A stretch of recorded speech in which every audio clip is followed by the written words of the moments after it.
Presidency range Murshidabad থেকে Bardhaman range, Jalpaiguri, Raiganj range, রাজ্যের 5 জায়গায় অপসারিত ডিআইজি। কাল সকাল 11টার মধ্যে নতুন ডিআইজিদের দায়িত্ব বুঝে নিতে নির্দেশ। দার্জিলিং এর 3টি আসন ছেড়ে 291টিতে তৃণমূলের প্রার্থী ঘোষণা। 4 মন্ত্রী সহ 74 জন বিধায়ককে টিকিট দিল না তৃণমূল। তারুণ্যে জোর দিয়ে নতুন মুখ 141। প্রার্থী ঘোষণার পর বিক্ষোভ। মন্তেশ্বরে মন্ত্রী ও ব্লক সভাপতি অনুগামীদের মধ্যে মারপিট, আহত বেশ কয়েকজন। बंगाल में अभी बहुत लेट है कि हम अपने आप को ही चमत्कार दिखाएं। इंडिया अलायंस के एक महत्वपूर्ण घटक, उनकी विजय पक्की है। কার্যত হার মানছে কংগ্রেস। অভিষেক সিংভির মন্তব্যে জল্পনা।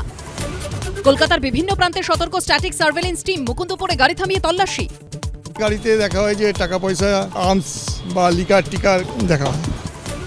বিমান যাত্রীদের জন্য সুখবর। পছন্দ মতো আসন পেতে গুনতে হবে না বাড়তি গাঁটের কড়ি। বিমানের 60% আসনের ক্ষেত্রে অতিরিক্ত চার্জ নেওয়া যাবে না, নির্দেশ কেন্দ্রের। 4 মন্ত্রী সহ 74 জন বিধায়ককে টিকিট দিল না তৃণমূল। নতুন মুখ 141। কোথাও টিকিট না পেয়ে বিদ্রোহী তৃণমূল বিধায়ক, কোথাও অনুগামীদের বিক্ষোভ। ঘণ্টাখানেক সঙ্গে সুমন, রাত 8টা।